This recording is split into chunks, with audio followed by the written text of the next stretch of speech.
എല്ലാവർക്കും ഒരിക്കൽ കൂടി സ്വാഗതം. ഇന്ന് ഞാൻ ഡ്രോയിങ് ക്ലാസ്സിൻ്റെ 8ാമത്തെ ചാപ്റ്ററാണ് എടുക്കുന്നത്. അത് അപ്പോൾ ഞാൻ കഴിഞ്ഞ വരകളിൽ നിന്ന് തുടങ്ങി രൂപങ്ങളായി, അങ്ങനെ ചെറിയ മൃഗങ്ങൾ, ബേഡ്സിനെയെല്ലാം നമ്മൾ വരച്ചായിരുന്നു. ആ ബേഡ്സിനെയെല്ലാം വരച്ചിട്ട് ഇനി അടുത്ത ആനിമൽസിനെയാണ് വരയ്ക്കുന്നത്. ആനിമൽസിൻ്റെ ചെറിയ ചെറിയ രൂപങ്ങൾ ആദ്യം വരയ്ക്കാം. ബേഡ്സിനെ നമ്മൾ ചെറുതാണ് വരച്ചത്. ഇനി കോംപ്ലിക്കേഷനുള്ള നമുക്ക് ഫ്യൂച്ചറിൽ അത് ചെയ്യാവുന്നതാണ്. അങ്ങനെ റാബിറ്റ് ചെറിയ രൂപമാണ്, കാണാൻ ക്യൂട്ടായൊരു മൃഗമാണ്. അപ്പോൾ അതിനെ ആദ്യം വരച്ച് നോക്കാം. അങ്ങനെ ഞാൻ അതിനെ ഇന്ന് അത് എങ്ങനെ ഈസിയായിട്ട് നമുക്ക് അത് വരയ്ക്കാൻ പറ്റും എന്നുള്ള ഇതാണ് ഞാൻ ഇന്ന് ക്ലാസ് എടുക്കുന്നത്. അതുപോലെ തന്നെ നമ്മൾ ഈ മൃഗങ്ങളെ, പക്ഷികളെ, ഏത് കാര്യമായാലും നമ്മൾ ഡ്രോയിങ്ങിൻ്റെ കാര്യത്തിൽ നമ്മൾ ചെയ്യണമെങ്കിൽ നമ്മളെപ്പോഴും തന്നെ ഒരു സ്ഥലത്ത് ചെന്ന് കഴിഞ്ഞാൽ നമ്മളെപ്പോഴും നിരീക്ഷണം പാഠവും നമ്മൾ ആർജിച്ചെടുക്കണം. എവിടെയും ചെന്നാൽ അവിടെ എന്തൊക്കെ ഉണ്ട് അത് നമ്മൾ മനസ്സിൽ നിൽക്കത്തക്ക രീതിയിൽ. ഇപ്പോൾ ഒരു പരിദൃശ്യമായാൽ തന്നെ അവിടെ മലകളുടെ ആ ഘടന എങ്ങനെയാണ്, അവിടുത്തെ ഒരു മരങ്ങളുടെ ഘടന, ഇതൊക്കെ നമ്മൾ കുറേയൊക്കെ നമ്മളത് നോക്കണം. കാരണം ചിലത് ഒരു കൂട്ടം ആൾക്കാർ പോയാൽ അതിൽ കുറച്ച് ആൾക്കാർ മാത്രമേ ഇതൊക്കെ ശ്രദ്ധിക്കുകയുള്ളൂ. അപ്പോൾ ഇങ്ങനെയുള്ള ഈ കലാകാരന്മാർ, ഇങ്ങനെയുള്ള ചില ആൾക്കാർ ഇത് നിരീക്ഷണം നടത്തണം. ഈ നിരീക്ഷണം നടത്തുന്നവർക്ക് മാത്രമേ നമുക്കത് ഭാവിയിൽ നമുക്ക് ഉപയോഗം ഉണ്ടാകുള്ളൂ. അപ്പോൾ നമ്മളത് മനസ്സിൽ സൂക്ഷിക്കുന്ന ചില കാര്യങ്ങൾ, അതല്ലെങ്കിൽ ഇതിൻ്റെ അനാട്ടമികൾ, അതിൻ്റെ ഘടന എങ്ങനെയാണ്, കാലെങ്ങനെ ഇരിക്കുന്നത്, അതിൻ്റെ ബോഡി എങ്ങനെയാണ്, അതിൻ്റെ ബോഡിയിൽ എത്ര ഏകദേശം അളവാണ്, അതിൻ്റെ ഹെഡ്, ഇങ്ങനെ ഇതൊക്കെ നമുക്കത് മനസ്സിലാക്കാൻ പറ്റും. ഇത് ആദ്യം ഇത് നമ്മൾ ചെയ്തു കഴിഞ്ഞാൽ അങ്ങനെ അതിൻ്റെ കുറേ അളവുകൾ അതെങ്ങനെ ഈസിയായിട്ട് വരച്ചതിന് ശേഷം പിന്നെ നമുക്ക് അതിനെ ഡെവലപ്പ് ചെയ്യാമെന്നാണ്. അങ്ങനെ അതിനെക്കുറിച്ചാണ് ഞാൻ പറയുന്നത്. അപ്പോൾ ഇന്നൊരു മുയൽ വരച്ച് നമുക്ക് ഈ ക്ലാസ് ആരംഭിക്കാം.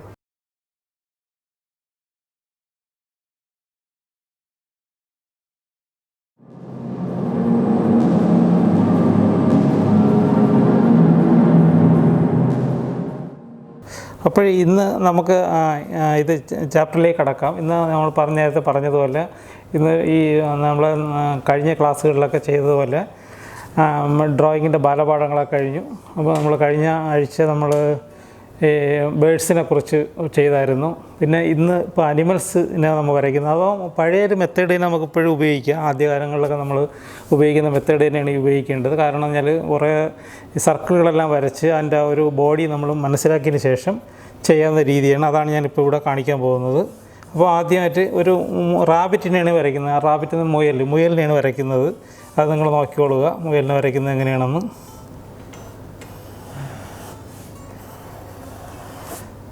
ദീർഘ വൃത്താകൃതിയിൽ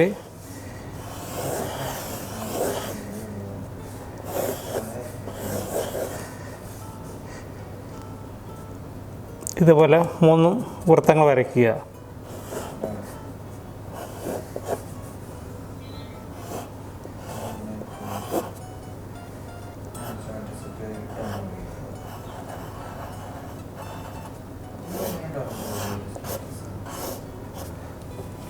ഇതാണ് ഇതിൻ്റെ ബേസിക് ഷേപ്പ് വരുന്നത്. ഇനി നമുക്ക് ഇതിൽ വിരലുകളെല്ലാം ഇങ്ങനെ വരയ്ക്കുക.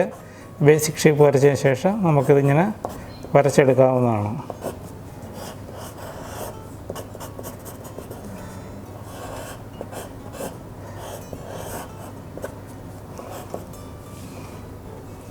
അതുപോലെ തന്നെ ഇതിപ്പോൾ ഒരു സൈഡിൽ നിന്നുള്ള വ്യൂ ആണ്.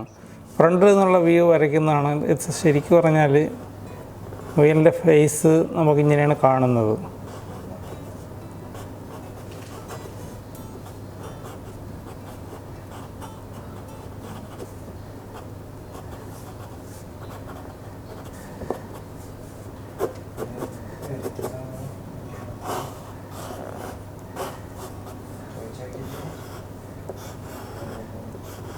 ശരിക്കും ഇതിൻ്റെ അട്രാക്ഷൻ എന്ന് പറയുന്നത് ഇതിൻ്റെ ചെവികളാണ്.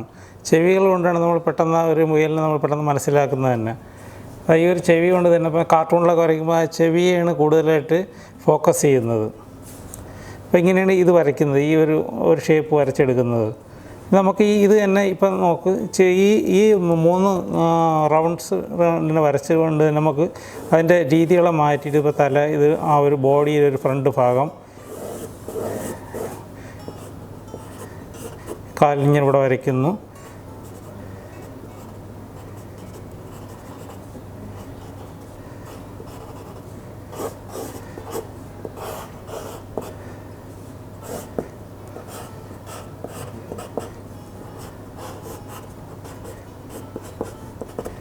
ഇതിങ്ങനെ മുയലിൽ നമുക്ക് ഇങ്ങനെ ഒരു സ്ട്രക്ചർ നമുക്ക് കിട്ടും. അനാട്ടമി കിട്ടിക്കഴിഞ്ഞാൽ നമുക്ക് വേഗത്തിൽ വരയ്ക്കാൻ പറ്റും. ഇതിന് നമുക്ക് മറ്റുള്ള ഇല്ലീഗലായിട്ടുള്ള വരകളെല്ലാം തന്നെ എറൈസ് ചെയ്ത് കളയുക. എന്നിട്ട് നമുക്ക് കളർ എന്ത് വേണം പിന്നെ അത് ചെയ്യാവുന്ന ഷെയ്ഡിങ് ചെയ്യാൻ. ഇങ്ങനെയാണ് സാധാരണ ഒരു മുയലിൻ്റെ സ്ട്രക്ചർ വരുന്നത്. അപ്പോൾ അതിന് ചെവി വരയ്ക്കുന്നത് ഇങ്ങനെ വളരെ ഫ്രീ ഹാൻഡ്സായിട്ട് നമുക്ക് വരയ്ക്കാം. ഈ രീതിയിൽ വരയ്ക്കാവുന്നതേ ഉള്ളൂ. ഏത് രീതിയിൽ നമുക്ക് വരയ്ക്കുന്നത് ഇതിൻ്റെ ബേസിക് ഇത് വിചാരിച്ചാൽ മാത്രം മതി.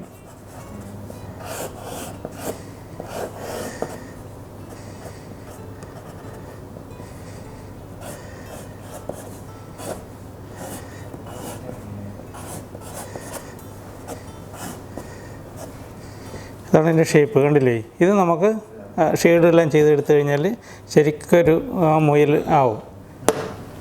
ഇനി ഞാൻ കുറച്ച് ഇങ്ങനെ വരയുന്നുണ്ട്. ഫ്രീ ഹാൻഡ്സായിട്ട് നമ്മൾ വരയ്ക്കുക. വെറുതെ കൈ കൊണ്ട് ഇങ്ങനെ വരച്ച് കുറേ കഴിയുമ്പോൾ നമ്മൾ ഓട്ടോമാറ്റിക്കായിട്ട് നമ്മളിതെല്ലാം തന്നെ നമുക്ക് അറിയാതെ തന്നെ ഈ വരകളെല്ലാം രൂപങ്ങളായിട്ട് മാറിക്കോളും. അപ്പോൾ നമ്മൾ കുറേ കൂടുതൽ ഇതിങ്ങനെ വരയ്ക്കുക. ഒരുപാട് ഇത് വരച്ചതിന് ശേഷം എക്സസൈസ് ചെയ്ത് നമുക്കിത് ശരിയാക്കി എടുക്കാവുന്നതാണ്. ഒരു 10-20 പേപ്പറിൽ ഇങ്ങനെ വരയ്ക്കുക, കണ്ടിന്യൂസ് വരച്ചതിന് ശേഷം നിങ്ങൾക്ക് നിങ്ങളുടെ ഈ മുയലെങ്ങനെ വരയ്ക്കുന്നത്, ഈ മുയൽ തന്നെ വരച്ചുകൊണ്ട് തന്നെ നമുക്ക് പല മൃഗങ്ങളെയും നമുക്ക് ഇതിലൂടെ വരയ്ക്കാം. അത് നമ്മൾ ഈ ഓരോ മൃഗങ്ങളെയും അല്ലെങ്കിൽ ഏത് ജീവികളെ ആയാലും നമ്മൾ ശരിക്കും നിരീക്ഷിക്കുക. അതിൻ്റെ രൂപഘടന എങ്ങനെയാണെന്ന് നിരീക്ഷിച്ചാൽ നിങ്ങൾക്ക് മനസ്സിലാക്കാവുന്നതേ ഉള്ളൂ. അപ്പോൾ ഞാൻ ഇന്ന് ഈ ക്ലാസ് കൂടെ വൈൻഡപ്പ് ചെയ്യുകയാണ്. ഇനി അടുത്തൊരു ക്ലാസ് അടുത്ത ദിവസം നിങ്ങൾക്ക് പറഞ്ഞു തരാവുന്നതാണ്. അപ്പോൾ നിങ്ങൾ ഇത് ശസ്ത്രത ഉപേക്ഷിച്ചെന്ന് എനിക്കറിയാം. ശരിക്കും അത് ഫോളോ ചെയ്ത് നിങ്ങൾക്ക് ഇഷ്ടപ്പെട്ടെങ്കിൽ നിങ്ങളുടെ സുഹൃത്തുക്കൾക്ക്, നിങ്ങളുടെ കൂടെ പഠിക്കുന്ന ആൾക്കാർക്കൊക്കെ നിങ്ങൾ ഷെയർ ചെയ്ത് കൊടുക്കുക. എന്തെങ്കിലും കമൻറ്റ്സ് ഉണ്ടെങ്കിൽ നിങ്ങൾ താഴെ രേഖപ്പെടുത്തുക. ഞാൻ കൃത്യമായിട്ട് നിങ്ങൾക്ക് മറുപടി തരുന്നതാണ്. അപ്പോൾ ഇന്ന് എല്ലാവർക്കും ഒരിക്കൽ കൂടി നമസ്കാരം പറഞ്ഞുകൊണ്ട് നിർത്തുന്നു.